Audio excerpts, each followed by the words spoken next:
Father, we come before you, Lord, to glorify your name. Let your name be exalted this morning, Father. Even throughout the devotion, Lord, I pray that your name be glorified, that the listeners and hearers will take a little thing about you, Father God, and grow in the knowledge of our Lord and Savior, Father. Be with our listeners today, Father, as we go into the devotion of Psalm 3. Lord, and I pray that what's of truth, let it find itself in good soil. What's not of truth, Father, let it fall on deaf ears, Father. In all things that we do, let it be done unto your name and your name alone. In Jesus' name we pray. Amen. Amen. Well, good morning, family. Grace and peace to our new family members. My name is Fala. Just a young brother here at church as well. And I do devotions on Saturday. And what we tend to do in these devotions, we just unpack or journey through so we're going through the book of Psalm. So we're just journeying and going through verse by verse and unpacking and drawing out the truths of a particular verse. So this morning we're going through Psalm 3. So Psalm 3. So it's been a while since I've been here. So it's good to be back. Again, thank you for the prayers for my wife and I in our household when we were unwell. So I'll quickly catch us up before we get into our verses that we're going to go over this morning. So a history of Psalm 3. So remembering Psalm 3 was written by King David. As he was fleeing from his son Absalom. So King David written Psalm 3 when he was fleeing from his son Absalom. Absalom started a rebellion group that went after King David. So this is when King David, during that time, this is when King David written the psalm or coined the psalm. The last Saturday we did devotion. We covered verses 1 and 2. And these were the things that we found in verses 1 and 2. We find the concerns of David's troubles as he cries out there, Lord, how they have increased who troubled me. Many are the ones who rise against me. There is no help for him in God. King David then flees Israel for his safety, and then David cries out to the Lord. We find that the group that Absalom started was increasing rapidly. So it wasn't just a particular group, it grew. So it started to grow. They troubled King David, not only by rising up against him, but also trying to shake his faith in God, where they were saying there is no help for him in God. And the application that we took away from these two verses was to follow the actions of King David. To follow the actions of King David. In the place of distress, in the place of worry, in the place of trouble, he turns to God. We too should take heed to cry out to God when we go through hardship, distress, and trouble.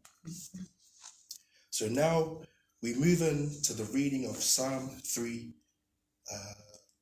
verse 3 and 4. So in here you'll see King David declaring his confidence in the Lord.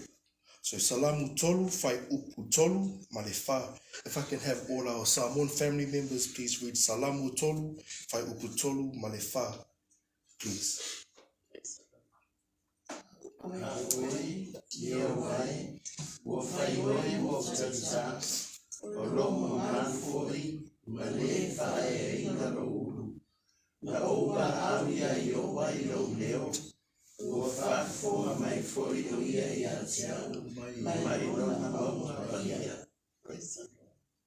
Brother Vai, if I can have you please read Psalm 3 verses 3 and 4.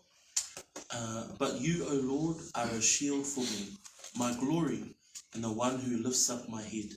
I cried to the Lord with my voice, and he heard me from his holy hill. Sa me wahe tolu ki e whaa ku pehene nau. A kukoe eiki koe whakau o takatakai au. Ko hoku langi mo hiki anga o hoku ulu. Ko hoku leoni o ku wautangi aki ki a Sihova. So as Psalm 3 verse 4 reads, but you are Lord, or 3 and 4, but you, O Lord, are a shield for me, my glory, and the one who lifts up my head. I cried to the Lord with my voice, and he heard me from his holy hill. 3 points I would like us to remember in this verse is 1, he protects, 2, he restores, and 3, he hears. So 1, he protects, 2, he restores, and 3, he hears. So the Lord who protects. So Absalom stole the heart of Israel, and his group was growing increasingly, rapidly. Even David's right-hand man went to join Absalom. So there's sort of a portrayal within David's circle as well. Those who were rising up King David not only increased, but they tried to make him doubt God as his protector and savior. The king of Israel had no one to turn and cry out to for safety, for protection, other than the Lord. So we begin in verse 3, where David declares his confidence in the Lord. If I can have our Samoan family, please read Salamu Tolu Fai Upu Tolu. Salamu Tolu Fai Upu Tolu, please.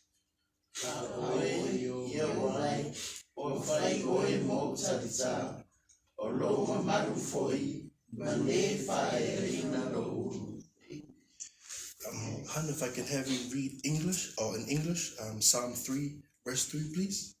But you, O Lord, are a shield for me, my glory and the one who lifts up my head. Sa me vahe tolu versi tolu o kupehene lau, ka kokoe eiki koe whakau o takatakai au. So pretty much the same thing as in English. So you, Lord, are a shield around me. David cries, but you, O Lord, are a shield around me. The word shield comes from the Hebrew word Magen, which means a shield or a buckler. A shield or a buckler. The Lexiham Dictionary, Bible Dictionary, meaning of a shield is a handed barrier for self-defense, and it's mentioned frequently in the Old Testament. The construction of the shield consists of a framework of wood covered with leather or various metals. We know that the shield has been around for many years through the Old Testament. The word shield was a concept and a symbol for strength or protection. The word buckler there, the meaning is, according to the Lexiham Bible Dictionary, it was a portable shield for the person. The picture it gives off is a small round shield that goes on the arm of the warrior. This concept of a shield David uses in Psalm 3 is that it provides protection. That God is the one who protects David. So a man-made shield and God have one thing in common. They protect. But there's also a difference. The difference, you will see the difference with a man-made shield, and having God as a shield mentioned in Psalm 3. Amen.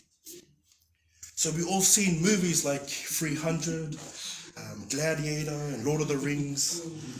Now each movie displays characters of someone holding a shield. You've seen it in the wars, they hold a shield. But if we notice in each movie, the warrior protects himself by facing the shield in the direction of an attack. So if the attack is coming from the front, the warrior is facing the shield to the front. If it's coming from the back, it's facing the shield to the back, or he turns to the back. The problem with that is that it leaves other areas vulnerable. So if we're facing the front, our sides and backs are vulnerable. If we're facing wherever the attacks come from, it leaves open areas for us to be attacked. In Psalm 3, David's using this concept of a shield. David says very confidently, but you, O Lord, are a shield. The part that differs the normal shield from having God as a shield is that word there, you are a shield around me. It's a 360-degree shield. It's going right around. There's no vulnerable places that we can be attacked. So this is the concept David is using. David, being the warrior and the king that he is, he understood this concept of a warrior or a shield. And he's using that concept to describe God, but only the difference is it's a 360-degree shield. The word shield around me comes from the Hebrew word be'ed, which means behind, through, out of, or round about. The idea of the shield is that it provides protection to King David. God, as King David's shield, provides King David with all protection. In other words, a 360-degree protection. The protection from above, protection from beneath, protection from the side, and all sides. And the thing is, it's at the same time. It's not, I'll decide, I will protect you here today and tomorrow. No, it's at the same time that God is protecting King David. Some scripture references of God being a shield or a buckler. So just some quick references. Psalm 18 verse 2 and Psalm 28 verse 7 and also Psalm 119 verse 14. Those are just some quick scripture references of God being a shield or a buckler. We observe in these scriptures the psalmist using the concept of God being the shield, the 360-degree shield. David continues on to say that not only you are my shield, but you are also my glory. The word my glory comes from the Hebrew word kavod. Kavod. You have to roll the R. Kavod.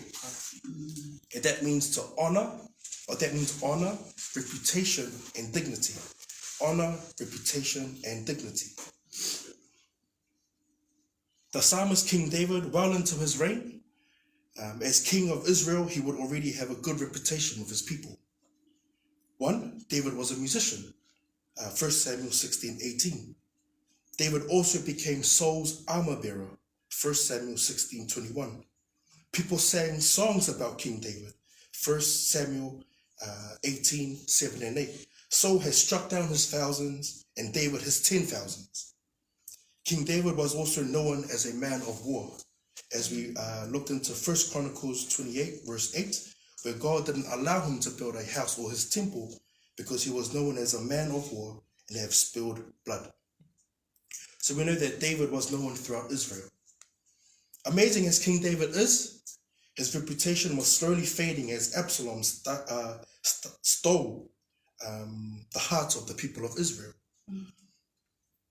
In Psalms chapter 4 verse 2, it says, "How long, O you sons of men, will you turn my glory to shame? How long will you love worthlessness and seek falsehood?" The word for the "O ye sons" comes from the Hebrew word bane, which means a son, a grandson, youth, or people or nations. Studies show that Psalm 4 has similarities to Psalm 3. For example, Psalm 3 is labeled a morning prayer, and Psalm 4 is called an evening prayer. In both Psalms, David is besieged with suffering, injustice, and oppression. Charles Spurgeon says this, and I quote, this psalm, which is Psalms 4, this psalm is apparently intended to accompany the third and make a pair with it. If the last may be entitled the morning psalm, which is Psalms 3, this form, its matter is equally deserving of the title evening hymn, which is Psalms 4. May the choice words of the 8th verse be a sweet song of rest as we retire to our repose. So what links them back, according to Charles Spurgeon, is what's been written in verse 8. So in verse 8 it says, in Psalm 4 verse 8 it says, "I will both lie down in peace and sleep, for you alone make me dwell in safety." That's the connection that I guess the late great Charles Spurgeon links Psalm 3 and Psalm 4. So we can see that this went on for a while, the dishonoring of his reputation, the dishonoring of King David as king, and from the people or the nation of Israel when they turned his glory into shame. And David was asking them, why are you seeking falsehood? Why are you believing a lie? All King David's reputation is gone as the heart of Israel are stolen by Absalom. David knew that his glory or his reputation is tainted by falsehood or lies spread from Absalom. In Psalm 3 verse 3, he also adds that not only you are my shield, but you are my glory. And Charles Spurgeon says this, David knew that though he was driven from his capital in contempt and scorn, he should return in triumph, and by faith he looks upon God as honoring and glorifying him. Matthew Henry says the same thing. David was now in disgrace. His crown has fallen from his head, but he will not think the worse of himself while he has God as his glory. So David, in his reputation, in his disgrace, had no one else to turn to but to turn back to God. The next part of the text is of the text is King David adds, not only you are my shield, not only you are my glory, but you also the lifter of my head. The lifter of my head. The term lifter of mine head comes from the Hebrew word rom, which means to rise or to be exalted. King David here seeks help from the Lord, that it's the Lord who will encourage him, that it's the Lord who will give him joy, it's the Lord who will strengthen them. So we see in Psalm 3, verses 1 and 2, that there are many who rise up against him. There are many who say to him, there is no help in God. Even though King David had many foes, he turned to the one who can save him. He turns to the one who can protect him. He turns to the one who will lift his head up with joy. He turns to the one who can strengthen him during this time. In other words, many enemies and foes, one savior. I will wrap up verse 3 with a commentary from Charles Spurgeon in regards to this part of the verse. Thou shalt exalt me. Though I hang my head in sorrow, I shall very soon lift it up in joy and thanksgiving. Thou shalt exalt me, though I hang my head in sorrow, I shall very soon lift it up in joy and thanksgiving. Everyone okay? Praise the Lord. We continue on to verse 4. If I can have my Samoan family, please read Salamu Tolu Fai Upufa. Salamu Tolu Fai Upufa, please.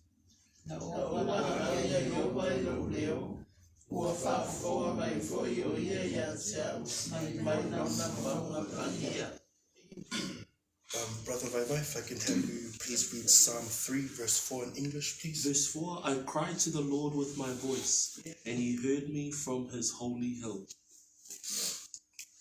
Psalm Evahe Tolu Vesi Fa, Ubehe Nelea, Ko Hokule Oni, O Ko Tangi Aki Kia Sihova, E O Kune Tali Au Me Hono, Wa Unga Tapuna. So Psalm 3 verse 4 reads, I cried out to the Lord and he answered me from his holy hill. This term cried comes from the Hebrew word korah, which means to call out, to proclaim, or to summon, or to invite. So this cry is not just a normal cry. You see it with babies. When they cry, there's a cry where you're like, oh yeah, you're all good. But then there's a cry where like, attention. This is the cry that David is crying. This is the heart that he's pleading or crying out to God with. That I need your help. I need you to protect me. I need you to strengthen me. We know throughout the psalm written by David that he turns to the one who can save him. He turns to the one who comforts him. He turns to the one who protects him. And this is evident throughout the scriptures written by David. We see in Psalm 51 verse 12, this is a perfect psalm where David is asking God or crying to God, asking him to restore to him his joy. This was a psalm of repentance, the psalm of repentance, Psalm 51. Psalm 57 is another good one. This is when David fled from King Saul and hid in a cave. So even there too, he was asking God. He turned to God for protection. He turned to God to help him in his time of distress. And Psalm 142, this is when King David was in the cave. And there too, he cries out to the Lord. There too, he cries out to the Lord for protection, for joy, and also for guidance. Observing these scriptures, David was in a time of distress, a time of trouble, and yet he cries out to the Lord and he turns to the Lord. And we see that in this psalm, as he continues to run to no one else but the Lord. We read there, the Lord. David runs to no one else but the Lord. He's not running to his friends. He's not running to his counselors. He's not running to anyone else but the Lord. And this is the life of King David, that he always turned back. He always ran back to the Lord. And then we see there the Lord who answers. The Lord who answers. The Lord answers King David's plea from his holy hill. The Lord responds to King David's plea and cry, as we see. So the way God will respond to King David, we will see it in verses 5 and 6. Studies show that this holy hill is Mount Zion. This holy hill is Mount Zion. The only sort of reference that I could find for this is Psalm 2 verse 6. Psalm 2 verse 6, where it talks about Mount Zion as God's holy hill. And also studies suggest that this is where his people could approach him through sacrifice, this Mount Zion. In a way, an application for us today, as we can learn from verses 3 and 4, is one, to stir yourself up in truth. To stir yourself up in truth. Psalm 42 verse 11, this is where King David speaks to his soul, saying to his soul that he puts his hope in God. Psalm 42 verse 11. The second point or way of application is knowing that he protects us as believers, as he provides a 360-degree protection. God can do the same for us. Yes. The scripture there is the Lord is my rock, my fortress, my deliverer. My God is my rock in whom I take refuge, my shield and the horn of my salvation, my stronghold. And lastly, a way of application is trusting that God hears our prayers as believers. Amen. This is found in 1 John chapter 5 verse 14. And we have this confidence in him that if we ask anything according to his will, he hears us. Amen. I think the most important part to remember there is we ask according to his will, and he will answer in his timing, not ours. Amen. That's our devotion for today. May you leave with knowledge, knowing that a little bit about who God is, and may we be able to apply that throughout the weeks to come. So I'll pray and I'll end off this part, and then I'll hand it over back to Brother Vai, who will lead us in one more song of worship, and then I'll open up our prayer meeting for this morning. Let us pray. Lord, as always, you are faithful. Yes. As always, Father, that you keep your promises. Lord, as always, Father, that you are there for us and you're always protecting us, Lord, as we learn from this psalm, Father. Again, it's what of truth find itself in good soil. Father, what's not of truth, let it fall on deaf ears, Father. May you strengthen us to continue throughout the day. And when we do go through times of trouble, distress, or worry, Father, let us be reminded that you provide a 360-degree protection around us, and it's all at the same time. Father, above everything else, Lord, we honor you and we glorify you in the matchless name of our Lord and Savior, Jesus Christ, I pray. Amen. Amen.